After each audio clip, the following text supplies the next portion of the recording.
Did you know? The development studio that created Pokémon, Game Freak, originally began as a self-published gaming fan magazine in 1981. Satoshi Tajiri, the creator of Pokémon, wrote the magazine by hand at the age of 17. Tajiri sold hand-stapled photocopies in small shops for the equivalent of about $3 each. Today, original issues of Game Freak magazine can fetch over $75 a piece. Over time, Tajiri attracted new contributors to his fan magazine, including Ken Sugimori, who would later become the art director for Pokémon. Satoshi Tajiri developed the concept for Pokémon by combining his childhood interests. One of these interests was insect collecting, and he would often compete with his friends to see who could gather the most insects. This went on to influence the collection aspect of the Pokémon series. In an interview with Time magazine, Tajiri stated, "Places to catch insects are rare because of urbanization. Kids play inside their homes now, and a lot had forgotten about catching insects. So had I. When I was making games, something clicked, and I decided to make a game with that concept.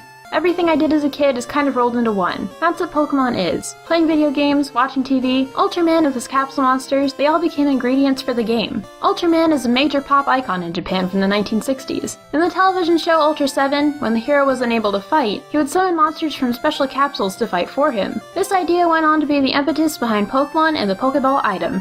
Here's an interesting theory. Early in the game, it's possible to capture Caterpie and Weedle, two Pokemon with evolutionary lines that are very similar. However, in one of these lines, there's much more physical variation between the second and third stages, Metapod to Butterfree, than there is with the transition from Kakuna to Beedrill. This has led some to believe that the design for the final stage of the Caterpie line was swapped with another design, Venomoth. In the real world, moth larvae are also called caterpillars, and in Pokemon, Venomoth shares a few design traits with Caterpie. They both have horn-like structures on their head and have similar eyes. Additionally, Butterfree shares more traits with Venonat than it does with Caterpie. Both have 3-digit hands, a round snout with 2 teeth, antenna, and red compound eyes.